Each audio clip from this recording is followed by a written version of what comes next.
And so it's that time again. They released more information on the new Supra, and today I want to speak to you guys on what you think about it. So I always give you guys a pretty good detailed, what I feel about this and what's going on with the whole Supra thing right now. It's been up and down, what the car's gonna have and stuff. I'm gonna try to be a little bit more detailed today, kind of go over my true aspects and true feelings of it as it's gotten really close to what the release of the car is going to be like. We're getting closer and closer to more and more information about it. So let's get into this and really dive into what you guys wanna see. As I do that, I back up over all the tiles here. As I said, I'm gonna get right into this. They're ripping up all the floor of my brand new house. Yeah, not too fucking happy about that. Everything is white, like white. Didn't tell us they're gonna have to rip up this much of the floor because it was all done wrong. Yeah, that's what everything, brand new house. Like you would have in a construction zone. So not too friggin' happy about that, but I guess it is what it is. But anyways, enough about my damn house. Let's get back out here to the cars and wheels for sale. Still have these for sale. There's one guy trying to buy them right now, but I'm not sure how I feel about him yet, and he's not giving me a happy, warm, fuzzy feeling. So guys, still for sale, $1,900 or best offer. All right, now we'll finally dive into all this. So we got the new info here, and this is what, so here's some of the spot shots. So there's some of the spot shots of it. I'm like half and half on this. I really like parts of the car, and then other parts of the car I'm not too thrilled about. But for the most part, I kind of like it. Believe it or not, I do kind of like it. It's different. It's going to be, I think, a cool little car. I don't know. It's going to be a true two-seater this time around because obviously it's going to be based off the Z4. So I kind of like that. I don't really like that the old Supra had back seats. I never understood it. Besides from an insurance standpoint, I know in Japan they all had 2+2s over there. So I get that. But for the US, I never understood why we had them. We don't have that as a compliance here, so I'll be happy to see them gone. I really do like that about the MR2 being a true two-seater. I don't know, it's like a clean thing for me. I just like that about it. Another thing I like is that people are complaining about is they're gonna be offering a 4-cylinder and an inline 6. And everyone's like, oh, it's pretty much a Celica then. Hold on, time out. Guys, they've always offered a base model and then a high model. That's period, that's how it's always been. The only difference is it's always been a naturally aspirated inline 6 and then a twin turbo or turbo inline 6. That's just how it's always been, well, since the Mark III and up. And then they've obviously had the Celica Supra and stuff, which had different variants. But this time around, instead of doing a naturally aspirated inline 6, which realistically in today's market with how efficient turbo engines they are, it'd probably get worse gas mileage than the turbo model from efficiency standards. So it didn't make much sense from a business standpoint. So now why not go with a turbo 4-cylinder, kind of like the Mustang, Camaro, and everyone else is doing as a base model, and then offer a inline 6 twin turbo for the higher model. That to me makes much more sense. I think it'll sell a lot better too, just like the turbo versions of the Mustang and Camaro are. Those are selling very well, and they get much better gas mileage. At the end of the day, these cars are going to be bought by different people. They're saying the price range is going to be around $63,000.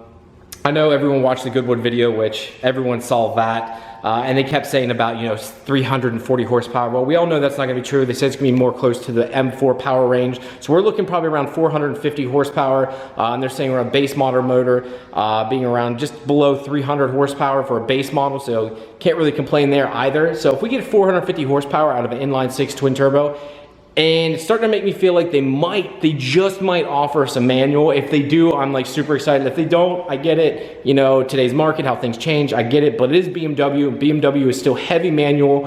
So I do think that's going to come with it. I'm hoping it does also. One thing that kind of has me bugged though, it is going to be a shorter wheelbase than the FRS.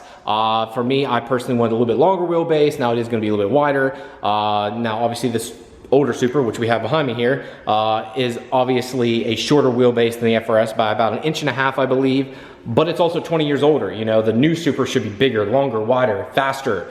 It should do everything better. Now, if it is shorter and faster, great, but realistically, a longer wheelbase definitely does better in the long haul, in the straight line and stuff. Overall handling and stuff, I guess, doesn't really matter as long as everything's set up correctly. So, I don't know, my personal opinion, I really wish it had a long wheelbase, especially here in the US where I don't care what you guys say, it's not designed for that. It's gonna be drag race. We're Americans, that's what we do.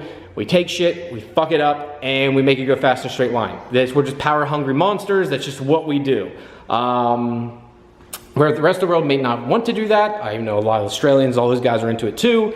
I don't know, I just kind of wish it had a longer wheelbase. That's just my personal opinion. We gotta say though, I was reading some of the articles, and chief engineer is saying it's going to be easy to swap. So if you want to, which I'm suggesting against it at this time, let's give this new motors a chance and see what the platform can really offer us. But they're saying it's going to be easy to swap in something like this. Obviously, the new motor is also a 3-liter inline 6, and then they're going to offer a 2-liter variant, which would be pretty cool for a 4-cylinder. But they're saying this will swap right in pretty easily. They're making it swap friendly, modified friendly, meaning it better not have a Toyota Bosch ECU in it.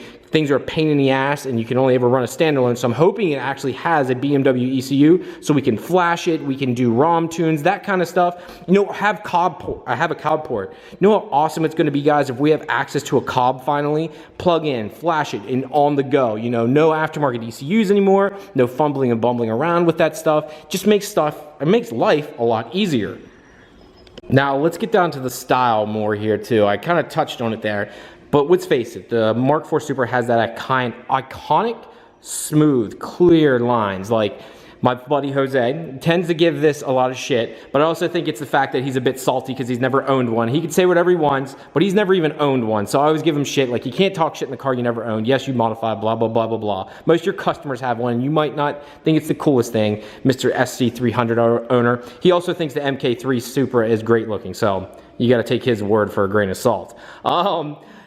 I think these cars are great looking. That's what got me towards them. I really like the way they flowed. On top of it, I really liked my 6th gen Celica. I like that smooth, clean lines. Like I do like my MR2, but I really don't like these side moldings and stuff. I don't like, even though this is a 90s car, it has a very 80-esque feel to it, as this came out in 1989 in Japan. So it still had some 90s taste to it, but it had some 80s reminiscence left over. Reminds me of the Mark III Supra in some ways. So I do love this car, but some things I don't love the side moldings. It's just not my jam.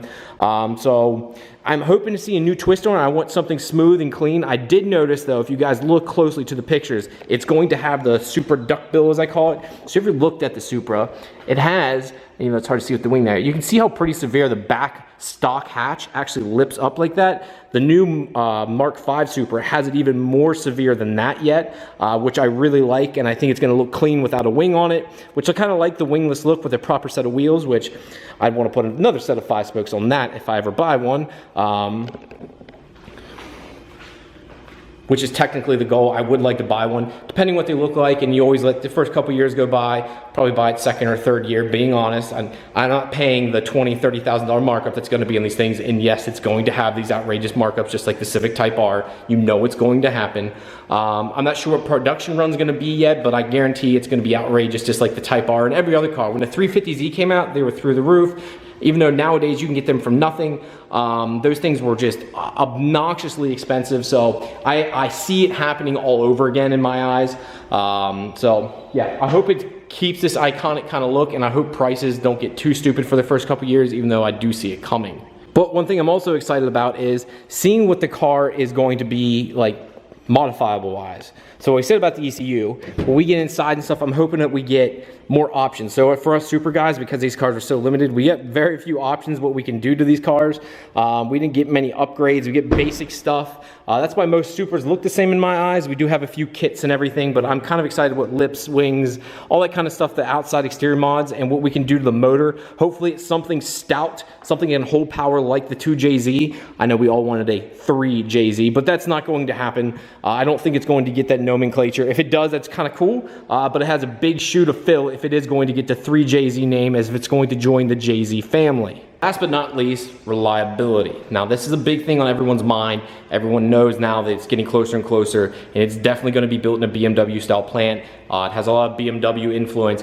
Is it going to be reliable? My understanding is Toyota made sure the Toyota Supra is going to be a lot different from the BMW variant, and they have a lot of say in what's getting done to the car. So hopefully reliability is great. If any example we have close to it would be the FRS. Now that is more Toyota than it is Subaru, but if you look at the FA20 that's in the Subaru, are in the FRS and the Subaru variant, the BRZ. Both cars are very, very reliable. The motors are pretty stout. I mean, they're nothing crazy. Remember, guys, it is still a 4-cylinder, naturally aspirated 4-cylinder, but it seems to handle boost pretty well.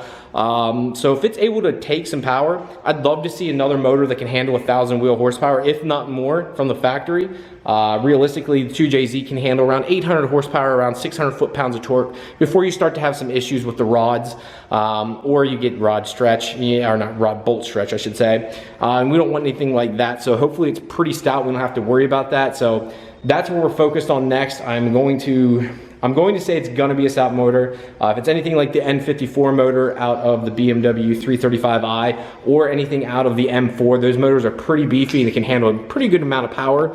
If that's the case, then we'll be good to go. All right, guys, that's gonna be it for me. I wanna know down in the comments, what is your opinions? What do you guys think? Do you think this 4-cylinder variant is okay? Do you think the BMW influence is okay? Do you think it's going to be great? Do you think it's gonna fail, fall in its face? Where do you think the market's gonna go with it? Is it going to take off? Is it gonna falter? What is it going to do, guys? I need your opinions. Let me know down in the comments below. The more feedback I get and the more I can respond to you guys. I'm gonna try and respond to everyone I can. And that's my new goal, is to respond back to almost every comment that I get this time around. So guys, let me know down in the comments below. Thank you guys very much for tuning in today. We're going to be doing more with the Supra coming up here. We have a couple more events. I won't be able to make it to Creatures of the Night now, unfortunately. We'll be going on vacation for a couple days. I will have some videos preloaded for you guys, so I'll have those up and ready while I'm on vacation. But I won't be making the Creatures of the Night, even though it's one of my favorites events, along with Cars for Aiden, or Aiden's Cars for Kids. There's one of my big events that are local that I really like, but I won't be making it this time around. I will be at Bear Mountain for the MR2 meet. I need to get these wheels sold first. I want to go to a different setup, but I will be there. All right, guys, thank you very much. Do me a favor, Facebook, Instagram, go check it out. Go check out the website down below, or you can check the tag right here. Thank you guys very much, and I'll talk to you later. Peace! There goes a sight from my soul.